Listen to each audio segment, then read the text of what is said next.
Halo, Assalamualaikum warahmatullahi wabarakatuh. Waalaikumsalam warahmatullahi wabarakatuh. Selamat malam Waalaikumsalam kepada warahmatullahi teman-teman wabarakatuh. semua.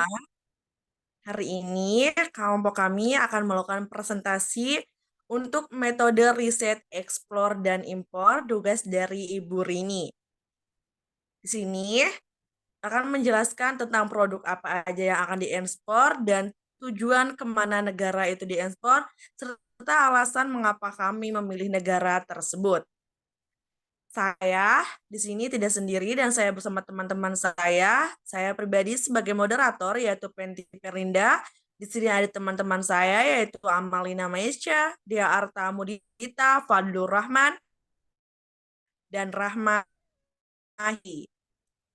Untuk pembacaan materi pertama akan dijelaskan oleh teman saya yaitu Rahma Hidayati. Selamat menyaksikan teman-teman. Baik, materi yang pertama yaitu metode riset. Sebuah proses yang menganalisis potensi pemasaran dari produk atau layanan baru yang akan diekspor ke negara luar untuk mendapatkan keuntungan dari produk yang dijual dengan melihat metode dan segmentasi pasar yang cocok di dalam negara tersebut. Dalam pendekatan ini, analisis dilakukan secara struktur.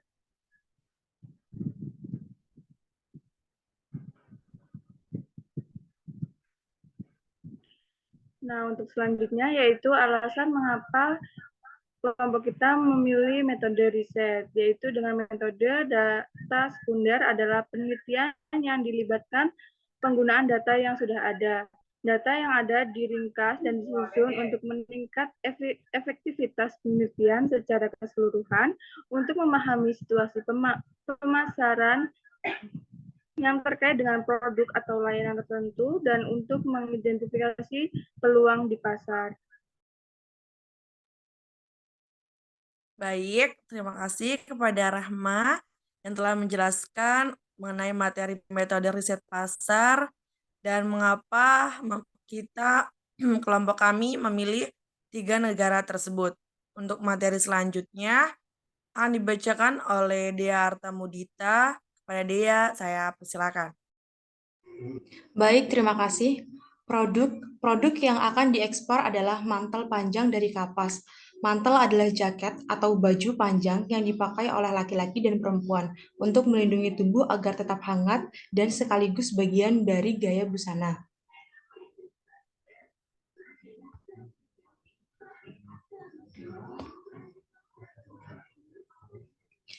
HS Code produk Harmonized System atau biasa disebut HS adalah suatu daftar penggolongan barang yang dibuat secara sistematis dengan tujuan mempermudah penarifan, transaksi perdagangan, pengangkutan, dan statistik yang telah diperbaiki dari sistem klasifikasi sebelumnya. Untuk HS Code, produk yang kami gunakan untuk proses ekspor ke negara tujuan, yaitu mantel panjang dari kapas, berada pada letak HS Code adalah ada di bab 62 subpos 6201-3010. Baik, terima kasih kepada Dea Arta yang telah menjelaskan tentang produk apa yang akan diekspor, yaitu produk mantel dari kapas. Lalu dia menjelaskan juga tentang di mana letak HS code tersebut. Untuk materi selanjutnya akan dibacakan oleh Saudara Amalina. Kepada Amalina, saya persilakan. Baik, untuk produk negara tujuan ekspor. Untuk negara yang ingin diekspor, kami memilih negara Kanada, Rusia, Finlandia. Mengapa memilih 3 negara itu? Karena untuk letak benua dan geografisnya serta iklim yang menunjukkan bahwa banyak musim dingin di benua itu menjadikan alasan kami memilih tujuan 3 negara tersebut. Selain itu juga, negara tersebut termasuk dalam kategori segmentasi pasar kami dalam memasarkan produk mantel dari kapas yang diekspor ke negara memiliki musim dingin dalam setiap tahunnya yang berfungsi untuk menghangatkan badan saat berada di luar ruangan. Dan negara tersebut juga memiliki musim dingin yang tidak hanya terjadi dalam satu kali. Jadi produk yang kami ekspor sangat cocok untuk negara tersebut. Pendapatan per kapita, demografi, geografi, lokasi, dan iklim 3 negara tersebut. Yang pertama, untuk negara Rusia, pendapatan bruto atau per kapita Rusia dilaporkan sebesar 12,55 US dollar pada tahun 2021. Rekor ini naik dibanding sebelumnya, yaitu 10,194 US dollar untuk 2020. Adalah sebuah negara federasi yang bersistem resmi presidensial dengan berbentuk republik konstitusional di Eropa Timur dan Asia Utara, atau bagian utara yang barat laut sampai ke tenggara dengan wilayah seluas 17.125,191 km persegi. Rusia adalah negara terluas di dunia. Wilayahnya mencakup 1/8 luas daratan bumi. Penduduknya menduduki peringkat terbesar terbanyak di dunia dengan sejumlah 140,190 juta jiwa tahun 2021. Wilayahnya membentang sepanjang Asia Utara dan sebagian Eropa Timur. Rusia memiliki 11 zona waktu dan wilayahnya terdiri dari berbagai tipe lingkungan dan tanah. Rusia memiliki atau mengalami musim dingin yang lama dibandingkan dengan musim panasnya. Selain itu, kebanyakan wilayah Rusia merupakan kutub, bahkan suhu udara terdingin di Rusia mencapai minus 40 derajat Celcius pada musim dingin dan minus 30 derajat Celcius pada musim panas, menjadikan negara ini sangat cocok untuk ekspor mantel panjang dari kapas. Rusia adalah negara dengan wilayah mencakup sebagian besar Eurasia Utara, mencakup bagian besar wilayah Eropa Timur dan Asia Utara. Rusia adalah negara dengan luas wilayah total paling besar di dunia. Negara selanjutnya yaitu Finlandia. Pendapatan rumah tangga per kapita Finlandia sebesar 27,241 US dollar pada tahun 2020. Rekor ini naik dibanding dengan tahun sebelumnya, yaitu 26,573 US dollar untuk tahun 2019. Untuk pendapatan rumah tangga per kapita Finlandia diperbarui tahun dengan rata-rata 22,810 US dollar pada tahun 1987 sampai 2020 dengan 34 observasi. Secara singkat, penduduk Finlandia kebanyakan terdiri dari mayoritas suku Finn yang minoritas orang-orang Swedia. Finlandia sehingga bahasa resminya adalah bahasa Finlandia dan Swedia. Bahasa minoritas lainnya adalah bahasa Rusia dan Estonia.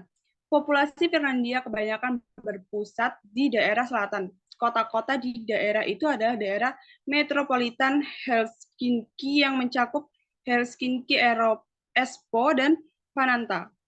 Kota-kota lainnya adalah Tampere, Turku, Oulu, Lahti. Agama yang dianut oleh penduduk di Finlandia adalah 100% Kristen dari total seluruh populasi penduduk Finlandia dengan membangun pembagian denominasi gereja Lutheran Finlandia 90% dari total seluruh populasi.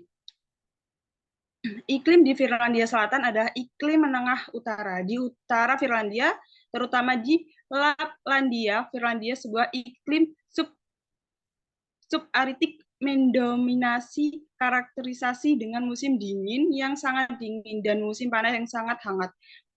Posisi geografi Finlandia yang unik tepat di antara barat Eropa dan timur berbatasan dengan Swedia, Norwegia, dan Rusia sangat mempengaruhi ekspresi budaya negara tersebut. Finlandia ini sangat menawarkan kepada pengunjung kombinasi tradisi dan tren mutakhir yang berbeda dari tempat lain. Negara terakhir yaitu Kanada. Kanada dalam dolar US dollar saat ini pendapatan bruto per kapita pada tahun 2022 adalah 54,966 US, meningkat sebesar 4,98% dari tahun 2021. Pendapatan bruto per kapita Kanada pada tahun 2021 adalah 52,359, meningkat sebesar 20,78% pada tahun 2020. Pendapatan bruto per kapita Kanada pada tahun 2020 adalah 43,350 dolar atau sebesar 6,52% pada tahun 2019. Kanada juga merupakan negara paling utara di kawasan Amerika Utara. Kerajaan ini terdiri dari 10 provinsi dan 3 teritori dengan mengasuh sistem desentralisasi. Kanada berdiri tahun 1867 setelah disahkannya Undang-Undang Konfederasi. Negara ini dapat dibagi menjadi beberapa wilayah yang berbeda, termasuk tundra utara, pantai barat, padang rumput internal, dan hutan boreal. Air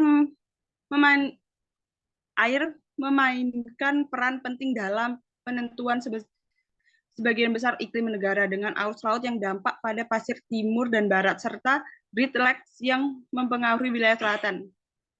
Proyek magang penyelamatan satwa liar kami memungkinkan para sukarelawan untuk merasakan langsung landscape Kanada yang beragam. Pada musim dingin, suhu di Kanada mencapai minus 40 derajat Celcius secara dingin, dan salju yang tebal membuat banyak orang memilih untuk tinggal di dalam ruangan dan melakukan kegiatan dalam rumah seperti menonton dan lain-lain, menjadikan negara ini sangat cocok untuk ekspor produk mantel kapas karena sangat dibutuhkan saat di luar ruangan.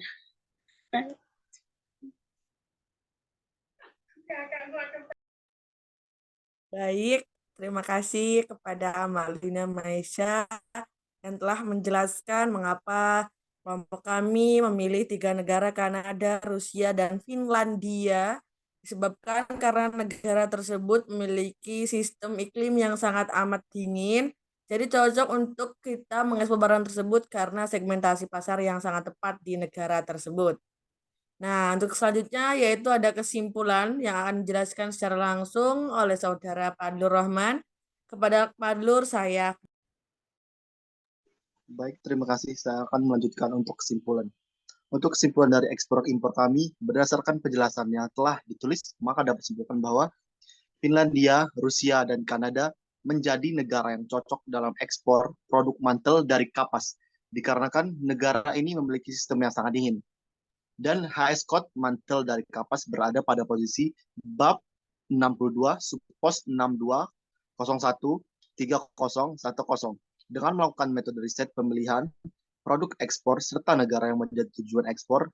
Dalam laporan ini sangat cocok. Oleh sebab itu, metode riset sangat penting dilakukan sebelum kita melakukan kriteria ekspor ke berbagai negara agar tahu produk apa saja yang cocok dengan negara tersebut.